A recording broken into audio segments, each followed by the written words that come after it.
We are 2 games into the Global Jam in Canada, and Kentucky basketball looks way ahead of schedule.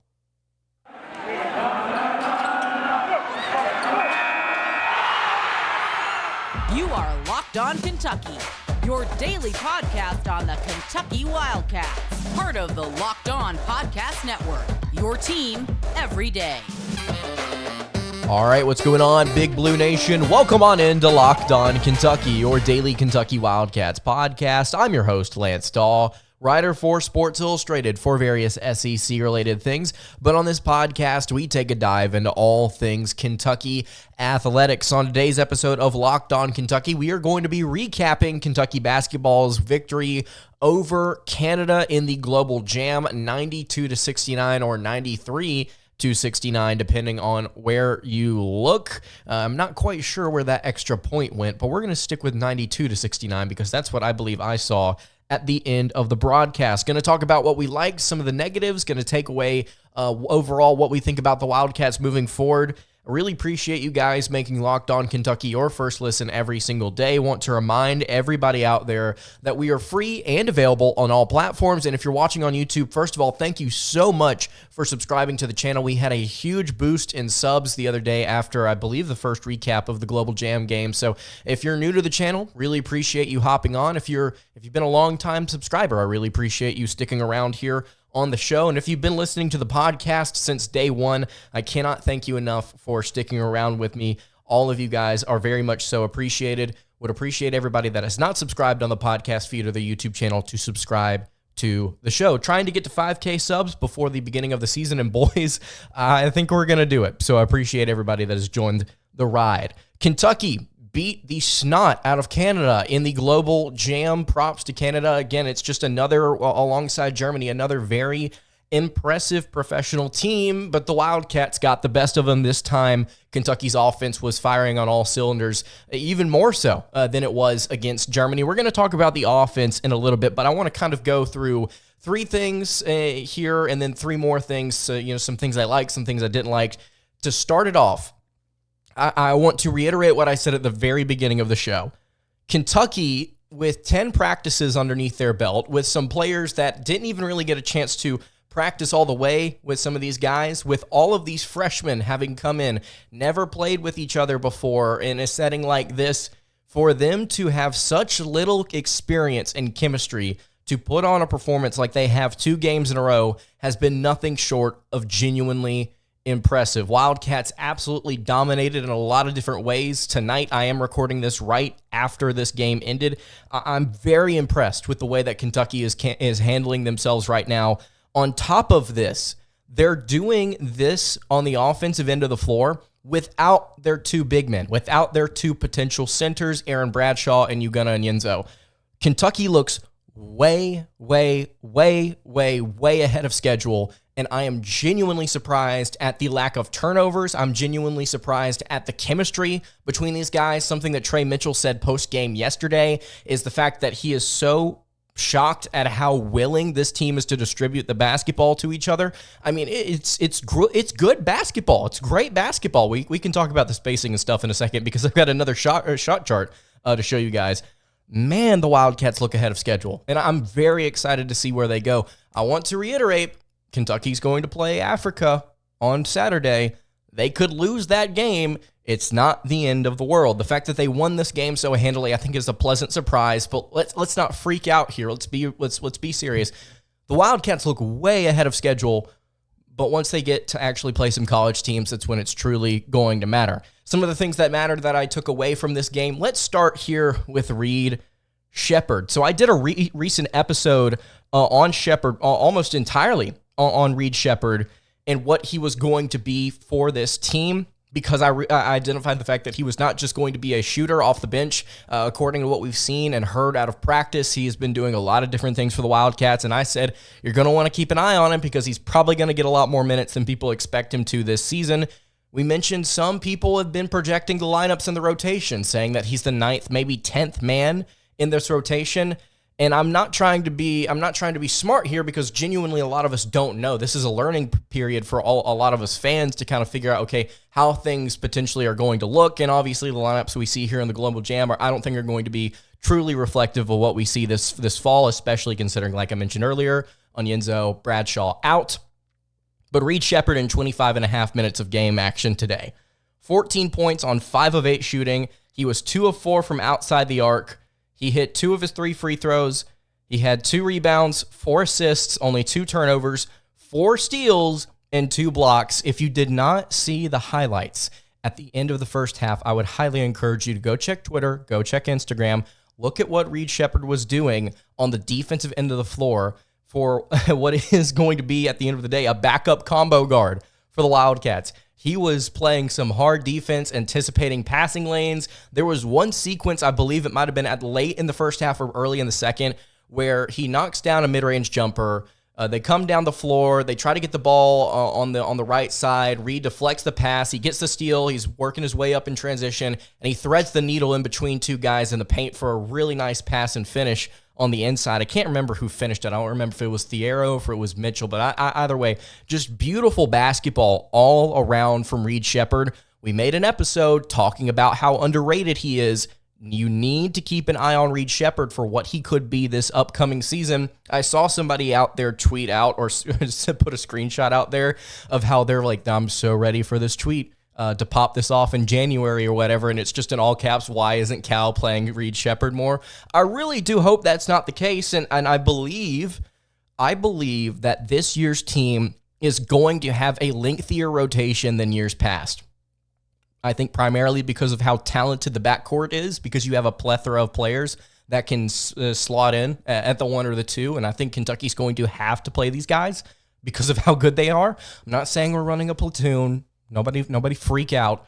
But I think that Kentucky is going to give guys like Reed Sheppard a genuine opportunity. I think he's going to get 15 to 20 to 25 minutes a game. I truly do believe that. Reed Sheppard, underrated. You're getting to see it here in the Global Jam. I understand, again, that these games are not representative of what these rotations are going to look like this fall, but I am confident that Reed Sheppard is going to be a mainstay in Kentucky basketball's rotation this season. So that's the first thing I wanted to take away here. Second thing, let's go to a negative. Defense has not been good. And I understand that some of you out there are focusing really hard on statistics. Like the other day, I made a comment about how Kentucky really struggled to guard the three-point line, and somebody said, well, they held Germany to shooting, I think at the end of the day, 31%. At one point, Germany was shooting 50% plus, I believe, halfway through the game. They really cooled off in the second half. Credit to Kentucky's defensive adjustments there. But I said this before we went into the Global Jam, and I want to reiterate it here. I'm not so focused on percentages or points or numbers in this tournament and this little round robin thing we've got going in the Global Jam. I'm more focused on how Kentucky is actually executing when it comes to plays, creating an isolation, getting the looks they want, shot selection, team defense, protecting the rim. I'm not necessarily looking for a number, because how many times against Germany did Kentucky lose their defensive assignment and Germany ended up missing the shot? It happened quite a few times, especially late, and Kentucky was able to hold on and kind of pull away even at the end of the game because Germany wasn't able to hit as many threes as they were in the first half. Teams get cold, it happens, but at the same time, Kentucky's perimeter defense was not good. 31%, great. Germany missed some shots to take the percentage down late. I'm not as focused as on the percentage as I am on how did Kentucky communicate to each other? How did they actually guard different guys, ball faking and kicking it out and rotating the ball around the perimeter? How did they actually play defense? That's what I was more concerned about, and I think Cal would agree. It's something that he said at the end of this game against Canada. We didn't really play a lot of defense, and then after the Canada game, he said the team has played hardly, if any, defense throughout these two games, and they held Canada to 69 points. Canada was obviously a little bit more of a struggle for them offensively because they weren't shooting as many threes. They weren't faking, I think, as much as Germany was. They also, I don't think, were playing as fast as Germany was as well. And so just the slower pace, the ability to, or the allowance of Kentucky to just kind of dictate the pace however they wanted to play the game, 2 games in a row where Kentucky, thankfully, not a lot of fouls, and they've been able to just kind of push the ball when they want to, slow it down when they want to, make decisions however they want to. It's been great. It's been great for the Wildcats thus far, but not a lot of defense has been played, and that's something that's going to have to change if Kentucky is going to want a shot to do something legitimate this season. You get your bigs back. You get some more time this offseason to develop, getting more practices with these guys. You've got some a non-con slate that's going to provide you plenty of opportunities to get some things right. I think Kentucky's going to be okay. I don't think they're going to be elite, but I think they're going to be okay. They're going to be able to figure some stuff out. So defense right now, not a major concern, but it's something that we need to keep an eye on. Third thing here, the offense looks amazing. And this is the third thing I wanted to get to here. This is one of the positives. So let's go ahead and pull up that shot chart here. Thankfully, my computer did not have a seizure whenever I tried to toss it up this time. So if you're watching on YouTube, you can see the shot chart here. If you're listening on podcast, I'll do my best to describe it. So on yesterday's episode, we talked about how good the shot chart looked because Kentucky has the personnel to stop taking all these mid-range jumpers. And it's a very ineffective shot, relatively speaking, to either going into the paint or stepping outside to shoot a 3. And something that we were hopeful of with the addition of John Welch to the staff and with the addition of all of these guards in this number 1 recruiting class in the country, all these different 5-star guards, we were hopeful that Kentucky would switch to a more modern style offense. And whenever I continue to say the words modern style offense, it truly, I think, is reflective in the type of shots Kentucky is taking. And you can look at this shot chart. If you'll look with me in the first and second half, Kentucky took a lot of wing 3s. They didn't take as many straight away, I think, as they did in the first game against Germany. And then they took a lot of shots inside the paint and directly at the rim. I'm very, very, very pleased with this. What is that? 1, 2, 3, 4 shots outside of the paint and inside the arc, and 3 of them were hit. I believe Rob Dillingham had a couple of those. I know Reeves, I think, had the other on the baseline, near the baseline. Just an incredibly tough shot sometime late in the second half. Just a beautiful take from Reeves, who continues to hit shot after shot after shot. That just every single time he hits one, it just makes me go, dang. I'm just so impressed. So impressed with Reeves. And obviously, he's not going to be as efficient as he was tonight, and we'll get to that in a little bit. But overall, I'm very impressed. Very impressed, guys, with the way that Kentucky is handling themselves on the offensive end of the floor. So shot chart, very pleased. Lots of shots inside the paint, lots of wing 3s. That's what you want statistically. Those are the shots that you're going to want to take. And in this game, it was representative of 92 points or 93, depending on where you look. It was representative of 90-plus points the Wildcats got against Canada. So, again, I'm very pleased outside of the defense with what Kentucky is doing throughout the Global Jam. All right, I want to get to 3 more things here. I want to talk about a couple of different more players, individuals that have had great games so far in the Global Jam. Before I get to those players, though, I want to tell you guys about our friends over at eBay Motors. So, for a championship team, as you may very well know as a Kentucky fan, it's all about making sure every single player is the perfect fit. We're sitting here talking about how this new personnel really fits a new modern offense, and it's allowing Kentucky to win games. It's the same when it comes to your vehicle. It's a situation where you need every single part to fit just right. So the next time you need parts and accessories, you can head over to eBay Motors. With the eBay Guaranteed Fit, you can be sure every part you need fits right the first time around. Maybe you won't have to go through recruiting class after recruiting class to find the right parts that fit for you. With eBay Motors, it's all simple. You can get it all the first go around. All you have to do is just add your ride to My Garage and look for the green check to know the part will fit, or your money back. Because just like in sports, confidence is the name of the game when you shop on eBay Motors. And with over 122 million parts to choose from, you'll be back in the game in no time. After all, it's easy to bring home the win when the right parts are guaranteed. You can get the right parts, the right fit, and the right prices over on ebaymotors.com. eBay Guaranteed Fit only available to U.S. customers. Eligible items only. Exclusions apply. All right, continuing along here on the Wednesday edition of Locked On Kentucky, Lance Dawe hanging out here with you. Most of you will probably be listening to this on Thursday. To the Wednesday listeners, what's up? I really appreciate everybody listening and watching this, wherever you are, whenever you are. I would highly encourage you guys to subscribe to the show if you have not already. Again, wherever you're listening, trying to get to 5,000 subs before the beginning of the season. Ladies and gentlemen, I am pretty confident that we are going to do it. If you want to be one of the first 5K here with Locked On Kentucky on YouTube, subscribe. If you're listening on podcast, head over to the YouTube channel and subscribe. Even if you don't watch there, you listen to it on podcast. And if you're listening on YouTube, it would never hurt you to go over to your Spotify app, your Google app, your Apple podcast app, and just hit subscribe on the feed. Leave a 5-star review after you listen to a couple of shows again, because sometimes I'll go back and listen just to see how awful some of my takes sound.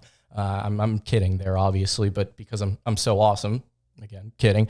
So let's get to 3 more different things we want to talk about here about this Kentucky versus Canada game. Again, 92-69, nice score there. Wildcats get it done in the game 2 of the GLOBL JAM round robin. Adou Thiero. Ladies and gentlemen, we talked about Adou Thiero a lot on yesterday's episode about how he has truly become a tank for Kentucky, and he looks to be a sort of glue guy for the Wildcats this upcoming season. May I present to you Adou Thiero's stat line in 30 minutes, almost 30 minutes of play here. 11 points on 4 of 7 shooting. He had 6 rebounds, 5 assists, only 1 turnover, no steals, 1 block, made all of his free throws. I don't want to go down the rabbit hole that I did yesterday. I want to kind of slow the pace down here and let that sink in. Adou Thiero, a former 3-star guard that some people were frustrated with, has seemingly, within an offseason, churned into a completely different player. And just because he plays 2 games in the GLOBL JAM well doesn't mean he's going to be an elite player for the Wildcats this season. But I think the fruit of his labor is starting to show. He's gained a lot of weight, he's gotten a lot more physical, and he's become a lot more aggressive, and I think he's a smarter basketball player. Watch the way that he plays the game. His timing is excellent when it comes to rebounds, decision-making, steals, time to be aggressive on the offensive end and push into players. Obviously, there was one point early in the first half where he dropped the ball and turned it over, but just bully ball. I mean, just getting into people, getting into the paint. I like what I see out of Adou Thiero as a type of glue guy, a stat sheet stuffer for the Wildcats this upcoming season. Again, statistically, I'm not looking at any particular number and freaking out. I'm just noticing he is doing the little things for Kentucky. And I know that term is kind of cliche, but go back and watch this game. If you haven't yet and you have it taped and you're going to watch it on CBS Sports Network, go and watch Adou Thiero and how he operates. You're going to find yourself consistently impressed with just how well he does certain little things on the court, offensively and defensively. I'm very pleased. Another thing that I'm happy with, very pleased with Adou Thiero, looking like an X-Factor type of guy so far through these 2 games of the GLOBL JAM, and I would only expect at least most of this to carry over to the beginning of the season and throughout the season as well. I'm actually really curious because Kentucky's lineups in this GLOBL JAM, they've not given us an opportunity to really kind of sink our teeth into starting lineups or like what truly does work, because these 2 starting lineups that Kentucky has thrown out there have just been like off the wall, like not anything that you would have expected. I think they started like 3 or 4 guards today, and Adou Thiero was like the 4, I think, in this lineup. It's just weird. Some of the different rotations Kentucky has had throughout this GLOBL JAM, and it's worked for the most part. Everything has worked. And I tie that back into saying I'm just very curious to see where Adou Thiero lies at the beginning of the season after a few games in this non-con slate. I will be fascinated to see what Cal and the staff designate him to be, if they designate him to be anything. Is he somebody that can literally just slide 1 through 3? Is he somebody in a weird small ball lineup, even with your bigs back? Is there a world where he plays the 4 for you because he's just so physical now? What do you do with him? He's not a 3-point shooter. Let's get that very clear. He missed both of his shots today. I think at least one of them was ill-advised. I didn't like the shot. But he's not a 3-point shooter, but he's a bully. He's physically imposing now. Does he play the 2 at different rotations? Does he primarily stick at the 3? which is where we've seen him, I think, for the most part. Where do you designate him? Is it the small forward position? I mean, Kentucky could do that, but it's looking like he slots in at a lot of different places with a lot of different other players. I mean, it's intriguing. It's intriguing. Let me know what you think about Adou Thiero in the comments below. Burks, Jordan Burks is the second last point I want to make here. And I'm not about to go dramatic on you guys. I just want to be honest. Jordan Burks is the player in this rotation that I think is very clearly shown that he needs a little bit more time. Not that I'm not saying he's a bad player, not saying that he's inefficient. He's actually scored 6 points in this game. He's done his job for the most part pretty well. But in certain situations, especially on the offensive end, he gets the ball and it just feels like there's things that he could do with the basketball. He looks timid. He looks like he's still trying to process through things that are going on with his teammates. Kentucky came into this thing knowing they were going to play random, and Jordan Burks has been the player that I think in rotations has been the guy to still be the one kind of figuring out where his place is. And I think that time's going to come. Don't get me wrong. 2 games in, I'm not writing off Jordan Burks saying, well, Jordan Burks can't play in this lineup. He can't handle the big boys. He can't handle the speed of the game. I'm not saying that. I'm saying that he just simply needs some time to figure things out, and he'll get that the rest of this summer, and he'll get that heading into November. I truly do believe that. But as of right now, I'm looking to see him take the next step whenever he does get the ball in his hands, and I'll be curious to see over these final 2 games of the GLOBL JAM if Kentucky draws some things up for him, because whenever they have, it's worked out. The lobs, the stuff cutting to the rim. I will be excited to see Jordan Burks continue to develop.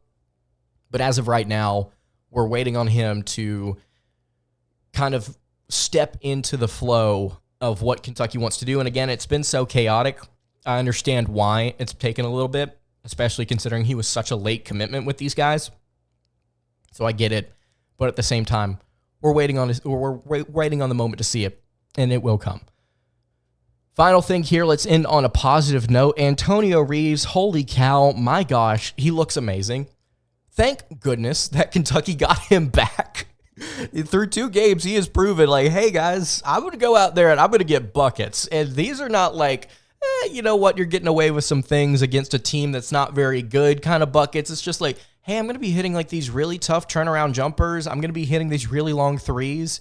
I'm going to continue to do what I did last year and just kind of look way more comfortable and aggressive doing it this season in these 2 games of the GLOBL JAM. I said it during the first game. I'll say it again. Let's read the stat line. Antonio Reeves in 29 minutes of action, 23 points on 10 of 15 shooting, 3 of 6 from 3. He had a rebound, an assist, and a steal, and I believe he recorded part of a block. I'm not quite sure what BLKR. Maybe it's a rebound off of a block, or maybe it was a block/rebound. I don't even know they counted that in FIBA. Anyway, 23 points in 29 minutes on 10 of 15 shooting. Let that sink in, ladies and gentlemen.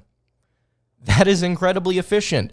And some people were saying, last year, I wonder if Antonio Reeves is going to be able to adjust from life at Illinois State to the SEC. I don't really know if he can score, guys. I don't really know if he's that good of a three-point shooter. And we sat here on the show and said, yeah, there's a possibility. But if he plays the role on the team that we expect him to, he should be all right. He's not going to be a world beater, but he should be all right. Ladies and gentlemen, he looks like a world beater through 2 games, and he's not going to be a world beater every single night for UK in November and December and January and February. But this guy will be valuable for you in March. I guarantee you that. I know what happened against Kansas State. That was quite literally an anomaly. You are not going to see Antonio Reeves take that many shots again and only hit 1 field goal. With a more mature approach to the game and better guards and situations around him on the offensive end, Antonio Reeves may be your leading scorer. He could very well be your leading scorer of this team this year. I can see him averaging 17 to 18 a game and just letting it ride. First team All-SEC, I can very much so see that. And again, it's not because of the statistics that we're seeing. It's because of the decision-making, and it's because of the ability to show that he can still do what he did last year. I'm impressed. I'm pleased. He could go 0 for 10 against Africa this Saturday, and and I would still say the same thing. Dude's a bucket. He's going to go out there. He's not going to impress you rebounding the ball or distributing it. He's going to go out there, and man, he's going to score. And that's what you're going to get him to do, and he's going to do it very well. I'm pleased with Antonio Reeves and how he performed in this game and how he performed yesterday. So those are the three things that I wanted to end here on. Adou Thiero, Jordan Burks, Antonio Reeves. Overall, once again, Wildcats shot almost 50% from the floor. They shot 36% from three. They shot 33s in this game. Another game where the Wildcats very impressively decided to spice things up from downtown. It's a really good-looking team, guys. Through 2 games, I am impressed. Kentucky looks way ahead of schedule, and I want to know, what are your thoughts on the Wildcats through 2 games here of the Global Jam? You can leave that in the YouTube comments below. All right, that's going to do it for today's episode of Locked On Kentucky. You can follow the show on Twitter at LockedOnUK. You can follow me on Twitter at LanceDawe_, and you can follow the show over on Instagram. That is at Kentucky Podcast. Any questions, comments, concerns? Once again, leave them in the YouTube comments below. Hit me on the socials. I will see you all tomorrow for another episode of Locked On Kentucky. Hope you guys have a great rest of your day, and God bless.